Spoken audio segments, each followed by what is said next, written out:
Hello दोस्तों, welcome back to our channel. तो जैसा कि हमने पिछले एपिसोड में देखा था, सभी शेक डेविल्स एक बार फिर से एक हो चुके थे और मिस्टर बीबी ने तो केटा और यू हाउ को अपने टैंक सेट की नई बिल्डिंग भी दिखा दी थी और अपने टैंक सेट को एक अलग ऊंचाइयों पर ले जाने के लिए मिस्टर बीबी ने अपने सभी साथियों को अलग अलग जिम्मेदारियां भी सौंप दी थी। उसके बाद एपिसोड के एंड में हमने देखा था वू डोंग यू हाउ को लेकर वंकी से मिलने के लिए जाती है, जहाँ जैसे दोनों लड़कियां आमने सामने आती है तो वो दोनों ही एक दूसरे को देखकर काफी ज्यादा हैरान दिखाई दे रही थी और यहीं से नेक्स्ट एपिसोड की शुरुआत होती है। तो इस एपिसोड की शुरुआत भी बिल्कुल उसी सीन से होती है जहां दोनों ही लड़कियां एक दूसरे को देखकर काफी ज्यादा हैरान दिखाई दे रही थी। लेकिन तभी वंकी वहां पे अपनी टीचर से कहती है कि अगर मेरा काम पूरा हो गया है तो क्या मैं यहाँ से जा सकती हूँ, और ये कहकर मिस वंकी अपनी टीचर से इजाजत लेते हुए वहाँ से जाने लगती है। पर तभी वो वहाँ पे पीछे से ही आवाज देकर उसे वहाँ पे रोकते हुए कहता है, मिस वंकी रुक जाइए, असल में मेरे पास आपकी एक चीज है। और ये कहकर वो अपने पास से उसी मास्क को बाहर निकाल कर मिस वंकी की तरफ बढ़ाते हुए कहता है कि आपका ये फेस मास्क मुझे स्टेशन पे मिला था, जैसे मैं कब से आपको लौटाना चाह रहा था। लेकिन यू हाउ की ये बात सुनकर हम देखते हैं कि मिस वंकी वहाँ पे बहुत ही एटीट्यूड के साथ उसे मना करते हुए कहती है कि मुझे अब इस मास्क की कोई भी जरूरत नहीं है। और ये कहकर मिस वंकी वहाँ पे यू हाउ के साथ साथ वू डोंग को भी इग्नोर करते हुए चुपचाप वहाँ से निकल जाती है। लेकिन मिस वंकी को वहाँ से जाते हुए देखकर वू डोंग के मन में बहुत ही अजीब फीलिंग्स आ रही थी। वो वहाँ पे कुछ सोचते हुए यू हाउ से कहती है, हालांकि ये लड़की देखने में तो मुझसे काफी ज्यादा अलग है, इवन इसका ऑरा भी मुझसे काफी ज्यादा डिफरेंट था, पर फिर भी न जाने क्यों ये मुझे इतनी ज्यादा जानी पहचानी लग रही है। लेकिन क्योंकि उसका ऑरा मुझसे अलग है तो इससे ये बात तो कंफर्म हो चुकी है कि वो मेरी कोई बहन नहीं है। और अभी वू डोंग वहाँ पे ये सब कह ही रही थी कि तभी टीचर ज़ेओ भी वहाँ पे आ जाती हैं, जो कि पीछे से ही आते हुए वू डोंग से कहती हैं कि तुम बिल्कुल ठीक कह रही हो, तुम उस लड़की से काफी ज्यादा अलग हो, तुम्हारे पास दो मार्शल स्पिरिट्स हैं, जबकि उस लड़की के पास सिर्फ एक ही मार्शल स्पिरिट है, और वो भी एक बहुत ही ज्यादा रेयर ड्रैगन की, जो कि बहुत ही कम देखने को मिलती है। अब टीचर ज़ेओ की ये बात सुनकर वू डोंग को वहाँ पे ऐसा लगता है कि शायद टीचर ज़ेओ यहाँ पे मिस्टर बीबी की ड्रैगन स्पिरिट के बारे में बात कर रही है। इसलिए वू डोंग वहाँ पे टीचर ज़ेओ से सवाल करते हुए पूछती है, क्या उस लड़की की ड्रैगन मार्शल स्पिरिट भी मिस्टर बीबी की तरह ही बहुत ज्यादा खास है? जिस पे टीचर ज़ेओ मना करते हुए कहती है कि नहीं, भले ही मिस्टर बीबी के पास एक होली ड्रैगन की स्पिरिट है जो कि उसे अपने खानदान में विरासत में मिली है, पर मिस वंकी की ड्रैगन मार्शल स्पिरिट बहुत ही ज्यादा अलग है। उसकी ड्रैगन मार्शल स्पिरिट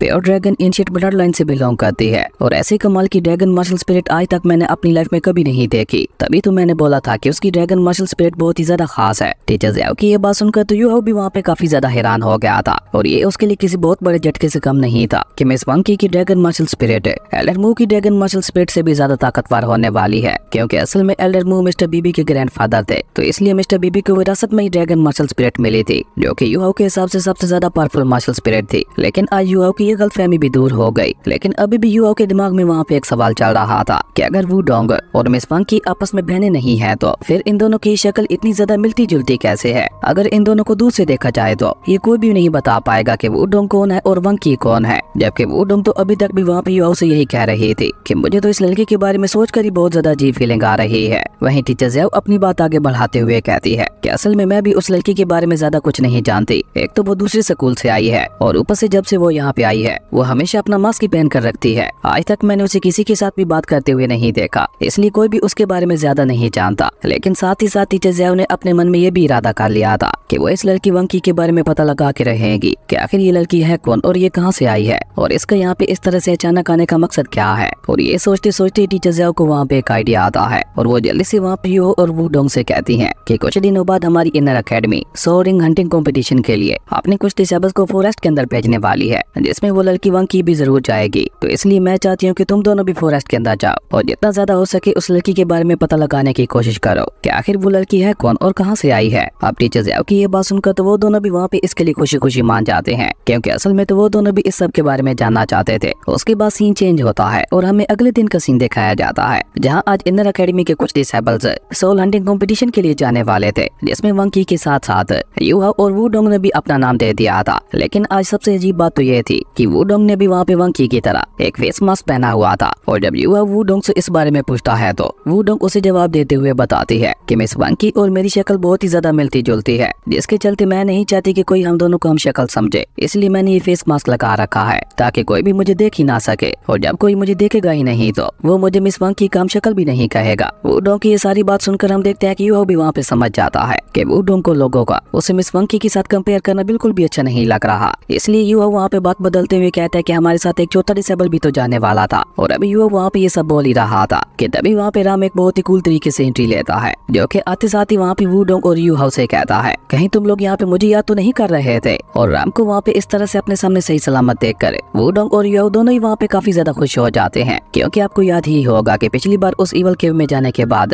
एक बहुत बड़े बम ब्लास्ट के साथ राम की दोनों टांगे डिस्ट्रॉय हो गई थी। और जब यूहाओ राम से इस बारे में सवाल करते हुए पूछता है तो राम भी उसे जवाब देते हुए बताता है कि मेरी दोनों की दोनों टांगे सोल गाइडेंस से बनी हुई हैं, जो कि अब मेरी बॉडी का ही एक हिस्सा बन चुके हैं, तो इसलिए अब मुझे चलने फिरने में कोई भी परेशानी नहीं होती। मैं अपनी इन सोल गाइडेंस वाली टांगों का इस्तेमाल भी अपनी रियल टांगों की तरह ही कर सकता हूँ। राम की ये बात सुनकर हम देखते हैं कि यूहाओ और वुडोंग दोनों को ही वहाँ पे अपने मन ही मन में राम के लिए बहुत ही ज्यादा खुशी फील हो रही थी। ऊपर से राम भी वहाँ पे यूहाओ के मजे लेते हुए कहता है, तुम तो चुपे रुस्तम निकले, जो तुमने एकेडमी की सबसे खूबसूरत लड़की को अपना बना लिया। अब ये सुनकर तो बेचारी वुडोंग वहाँ पे ब्लश करने लगती है, जबकि यूहाओ भी वहाँ पे थोड़ा नर्वस हो गया था। लेकिन इसी बीच राम की नजर वहाँ पे मिस वंकी के ऊपर पड़ती है, जिसे देखकर वो वहाँ पे चौंकते हुए कहता है कि अब आखिर ये खूबसूरत लड़की कौन है, जिसपे राम को कोई भी वहाँ पे जवाब दे पाता। उससे पहले ही टीचर काई आगे आते हुए उन लोगों से कहती है कि अब क्योंकि तुम चारों यहाँ पे आ चुके हो तो अब मेरे ख्याल से तुम चारों को सोल हंटिंग कंपटीशन के लिए निकलना चाहिए। और इस सोल हंटिंग कंपटीशन के लिए तुम लोगों को जाना होगा स्टारडाउ फॉरेस्ट के अंदर। लेकिन मिशन पे निकलने से पहले मैं चाहती हूँ कि तुम सभी लोग एक दूसरे के बारे में अच्छी तरह से जान लो, ताकि वहाँ पे तुम लोगों को आपस में बात करने में कोई परेशानी ना हो। टीचर काई की ये बात सुनकर हम देखते हैं कि सबसे पहले राम वहाँ पे अपना इंट्रोडक्शन देते हुए कहता है कि मेरा नाम है राम, मेरे पास एक रेनबो ड्रैगन की मार्शल स्पिरिट है और मेरा लेवल है 70। उसके बाद यूहाओ की बारी आती है, जो कि अपने बारे में बताते हुए कहता है कि मेरा नाम है यूहाओ, मैं 52 लेवल पे हूँ और उसी के साथ साथ मैं एक सोल किंग लेवल का वॉरियर हूँ और मेरे पास यहाँ पे 2 मार्शल स्पिरिट्स हैं, एक का नाम है स्पिरिट टाइज और दूसरी का नाम है आइस जेट स्कॉर्पियन एम्प्रेस। उसके बाद वुडोंग की बारी आती है, जो कि अपने बारे में बताते हुए कहती है कि मेरा नाम है वुडोंग और मेरा लेवल 61 है और उसी के साथ साथ मेरे पास लाइट गोडेस है, मार्शल बटरफ्लाई गोडेस की स्पिरिट है। और अब सबसे आखिर में बारी आती है मिस वांकी की, जो कि वहाँ पे अपना इंट्रोडक्शन देते हुए बताती है कि मेरा नाम है वांकी और मेरे पास एक गोल्डन ड्रैगन की मार्शल स्पिरिट है। मैं अभी लेवल 60 पे हूँ और इसीलिए आज मैं सोल हंटिंग कंपटीशन के लिए जा रही हूँ, ताकि मैं अपने लिए अपनी छठी सोल रिंग को भी ढूंढ सकूं। अब सब लोगों का इंट्रोडक्शन सुनने के बाद टीचर काई उन चारों को लेकर स्टारडाउ फॉरेस्ट की तरफ रवाना हो जाती है। और क्योंकि वुडोंग, यूहाओ और राम तीनों बहुत ही ज्यादा अच्छे दोस्त थे, तो वो बहुत ही मजे करते हुए आगे बढ़ रहे थे। लेकिन मिस वांकी को तो वहाँ पे इन सबसे कोई भी मतलब नहीं था, वो तो बस चुपचाप अपने रास्ते पे आगे बढ़ती जा रही थी। हालांकि यूहाओ रास्ते में उसके साथ बात करने की कोशिश भी करता है, लेकिन मिस वांकी उसका कोई ज्यादा अच्छा रिस्पॉन्स नहीं देती। उसके बाद उन सभी लोगों को वहाँ पे इसी तरह से आगे बढ़ते हुए रात हो चुकी थी, जिसके बाद वो सभी लोग एक जगह पे रुककर आराम करने का डिसाइड करते हैं। पर अभी उन सभी लोगों को वहाँ पे आराम करते हुए थोड़ी ही देर हुई थी कि मिस वांकी अचानक ही वहाँ पे उन सभी को उठाते हुए कहती है कि जल्दी से उठो सभी, मुझे यहाँ पे किसी बीस्ट के आने का एहसास हो रहा है। मिस वांकी की ये बात सुनकर बाकी सभी लोग भी वहाँ पे और ज्यादा देर ना करते हुए जल्दी से उठ जाते हैं। इवन यूहाओ ने तो वहाँ पे अपनी सोल डिटेक्शन टेक्निक को भी एक्टिवेट कर लिया था, जिसके चलते अब वो दूर तक वहाँ पे जंगल के एरिया को देख पा रहा था। और अपनी सोल डिटेक्शन टेक्निक की मदद से यूहाओ को वहाँ पे ये भी पता चल जाता है कि ये एक 50,000 साल पुराने सोल एप स्पिरिट बीस्ट के आने की आवाज है। इस बीस्ट की सबसे ज्यादा खास बात ये थी कि ये बहुत ही ज्यादा खतरनाक पॉइजन अटैक को जनरेट कर सकता था। और ये पता लगती यूहाओ वहाँ पे राम से कहता है कि मेरे ख्याल से ये सोल एप स्पिरिट बीस्ट तुम्हारे लिए बिल्कुल परफेक्ट रहेगा। यूहाओ की ये बात सुनकर टीचर काई उन लोगों से कहती है कि अगर ऐसी बात है तो फिर तुम लोगों को यहाँ पे इस एप सोल स्पिरिट बीस्ट को जिंदा पकड़ना होगा। अब टीचर काई की ये बात सुनकर मिस वांकी वहाँ पे वो ज्यादा देर ना करते हुए उस एप सोल स्पिरिट बीस्ट का शिकार करने के लिए वहाँ पे आगे बढ़ जाती है और उसके पीछे पीछे वुडोंग और यूहाओ भी निकल जाते हैं। लेकिन जैसे ही राम आगे बढ़ने की कोशिश करता है तो टीचर काई उसे वहीं पे रोकते हुए कहती हैं कि तुम यहीं पे रुको, फिलहाल मैं इन तीनों की एबिलिटीज को देखना चाहती हूँ। जबकि वहीं दूसरी तरफ हम देखते हैं कि वो तीनों ही वहाँ पे उस एप सोल स्पिरिट बीस्ट का शिकार करने के लिए उसके पास पहुंच चुके थे, जहाँ यूहाओ और वुडोंग दोनों मिलकर एक साथ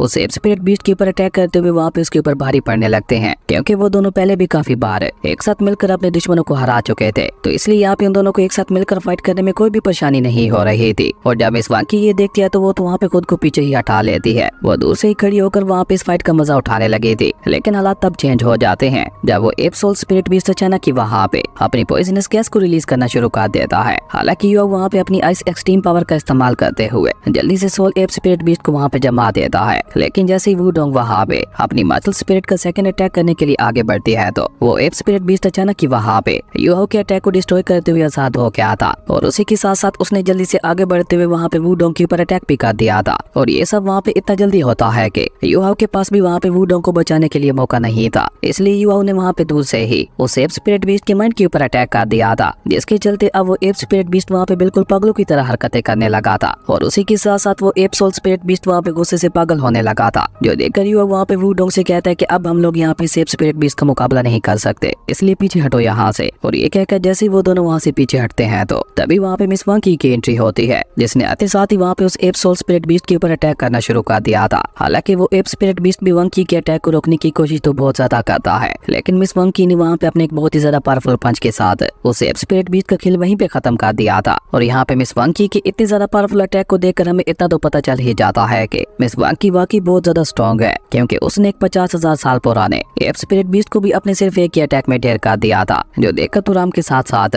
युवा और वुडोंग भी उससे काफी ज्यादा इंप्रेस हो जाते हैं। और जब बेचारा राम वहाँ पे मिस वंकी के साथ बात करने की कोशिश करता है तो वो अपने कोल्ड एटीट्यूड के साथ बेचारे राम को वहाँ पे कोई भी रिस्पॉन्स नहीं देती, जो देखकर तो बेचारे राम का वहाँ पे पोपटी हो गया था। और तभी टीचर काई वहाँ पे राम के पास आते हुए उससे कहती है कि जल्दी से आगे बढ़ते हुए इसकी सोल रिंग को ऑब्जर्व कर लो। अब टीचर काई की ये बात सुनकर राम भी वहाँ पे बहुत ज्यादा देर ना करते हुए जल्दी से उस एप स्पिरिट बीस्ट की सोल रिंग को ऑब्जर्व करने के लिए उसके पास चला जाता है, जिसके जाते टीचर काई वहाँ पे युवाओं की तारीफ करते हुए कहती है कि बहुत अच्छे, तुमने बहुत अच्छा काम किया, लेकिन तुमने पूरी तरह से टीम वर्क नहीं किया। फाइट के दौरान तुमने मिस वंकी को पूरी तरह से अपनी टीम से बाहर ही निकाल दिया था, और उसी के चलते एक टाइम पे आकर वो एप स्पिरिट बीस्ट तुम लोगों के ऊपर भारी पड़ने लगा था। अब टीचर काई की ये बात सुनकर युवाओं को भी वहाँ पे अपनी गलती का एहसास होता है, इसलिए वो टीचर काई से इस बात के लिए माफी भी मांगता है। लेकिन वुडोंग को तो वहाँ पे ऐसा बिल्कुल भी नहीं लग रहा था, उसके हिसाब से तो सारी गलती वहाँ पे मिस वंकी की ही थी, क्योंकि मिस वंकी ने तो खुद वहाँ पे खुद को उस फाइट से दूर रखा था। और उसी के साथ साथ वुडोंग वहाँ पे टीचर काई से ये भी कह देती है कि हम लोग आखिर इसे अपनी टीम में शामिल कैसे करते, हमें तो इसकी एबिलिटीज के बारे में कुछ भी नहीं पता, ऊपर से ये हमें कुछ बताती भी तो नहीं है। लेकिन टीचर काई वुडोंग को वहाँ पे रोकते हुए कहती है कि चाहे कुछ भी हो जाए, कि वंकी भी तुम्हारी टीम का ही एक हिस्सा है, इसलिए तुम्हें उसे भी अपने साथ ही लेकर आगे बढ़ना होगा। अब टीचर काई की ये बात सुनकर वुडोंग भी वहाँ पे खामोश हो जाती है, जिसके बाद टीचर काई वहाँ पे मिस वंकी को भी थोड़ा डांटते हुए कहती है कि तुम्हें भी ज्यादा खुश होने की कोई जरूरत नहीं है, तुमने भी टीम वर्क के साथ काम नहीं किया, तुम तो बस पीछे ही रुककर उन दोनों को वहाँ पे उस एप सोल स्पिरिट बीस्ट के साथ फाइट करते हुए देखकर मजा उठा रही थी। और फिर अचानक से ही मैदान में कूद गई, जिसपे मिस वंकी वहाँ पे टीचर काई से कहती है कि मुझे लगा था कि ये दोनों अकेले ही उस एप स्पिरिट बीस्ट का मुकाबला कर लेंगे, इसलिए मैं इनका साथ देने के लिए आगे नहीं बढ़ी थी। लेकिन जब मुझे इस बात का एहसास हुआ कि ये दोनों मिलकर भी उस एप स्पिरिट बीस्ट का मुकाबला नहीं कर पा रहे, तो इसलिए मजबूरन मुझे मैदान में आना पड़ा। अब मिस वंकी की सारी बातें तो वुडोंग को वहाँ पे और भी ज्यादा गुस्सा दिला रही थी, लेकिन युवाओं ने उसे वहाँ पे पकड़ते हुए उसे शांत करवा दिया था। जबकि मिस वंकी अपनी बात आगे बढ़ाते हुए कहती है कि अगर अगली बार हमारा सामना किसी और स्पिरिट बीस्ट के साथ हुआ तो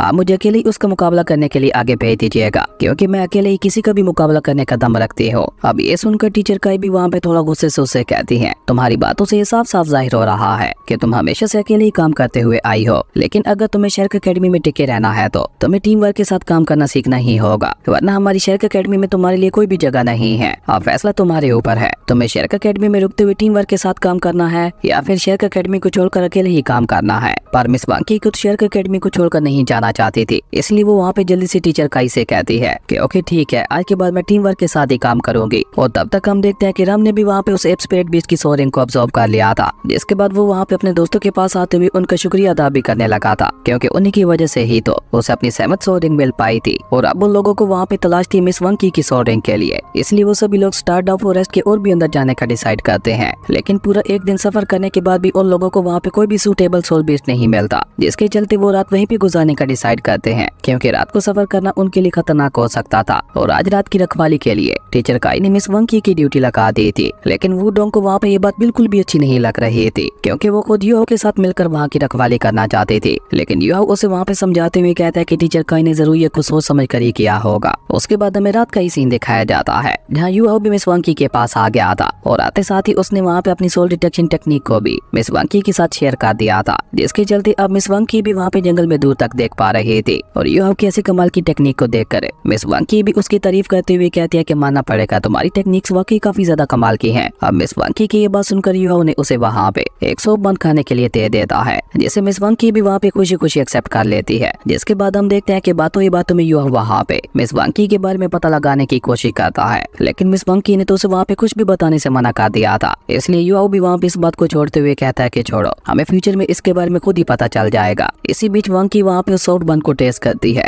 जिसका टेस्ट उसे वहाँ पे बिल्कुल भी पसंद नहीं आता, इसलिए वंकी गुस्से से उस बंद को उठाकर वहाँ पे फेंक देती है। जबकि मिस वंकी की ये हरकत देखकर युवा को वहाँ पे उसके ऊपर काफी ज्यादा गुस्सा आ गया था, जो देखकर वंकी को लगता है कि शायद युवा वहाँ पे उसके साथ फाइट करना चाहता है, इसलिए वो भी वहाँ पे युवा के साथ फाइट करने के लिए रेडी हो जाती है। लेकिन युवा ने तो वहाँ पे उसे इग्नोर करते हुए सीधा जाकर वहाँ पे उस बंद को उठा लिया था, और वो उसे वहाँ पे साफ करते हुए कहता है कि मुझे लगता है तुम्हें खाने की इज्जत करनी चाहिए, ना कि उसे इस तरह से फेंकना चाहिए। और तुम्हारी इस हरकत को देखकर मुझे ये भी पता चल गया है कि तुम आज तक कभी भी भूखी नहीं रही। जिसमें मिस वंग की कहती है कि मैं एक बहुत ही ज्यादा पावरफुल इंसान हूँ, तो फिर भला मुझे भूखा रहने की क्या जरूरत है। शायद तुम ये बात नहीं जानते कि पावरफुल लोगों को कभी भी भूखा नहीं रहना पड़ता। जिसपे युवा उससे कहता है कि सभी लोग तुम्हारे जैसे लकी नहीं होते। शायद तुम ये बात नहीं जानती कि जब मैं छोटा हुआ करता था तब मेरी माँ इस एक सॉफ्ट बन के लिए पूरा दिन मेहनत किया करती थी, और पूरा दिन मेहनत करने के बाद रात को आखिर में जाकर उन्हें सिर्फ एक ही सॉफ्ट बन मिला करता था, जिसे वो खुद खाने की बजाय मुझे दे दिया करती थी। और ऊपर से आपको याद ही होगा कि मास्टर ड्यूक की एक दूसरी बीवी भी थी, जिसे युवा की मोम से बहुत ज्यादा नफरत थी। वो युवा की मोम के ऊपर बहुत ही ज्यादा जुल्म किया करती थी, और यही सारी चीजें धीरे धीरे युवा की मोम को अंदर से खत्म करती जा रही थी। एक तो उन्हें खाना टाइम पे नहीं मिलता था, दूसरा उनके ऊपर बहुत ही ज्यादा जुल्म किए जाते थे,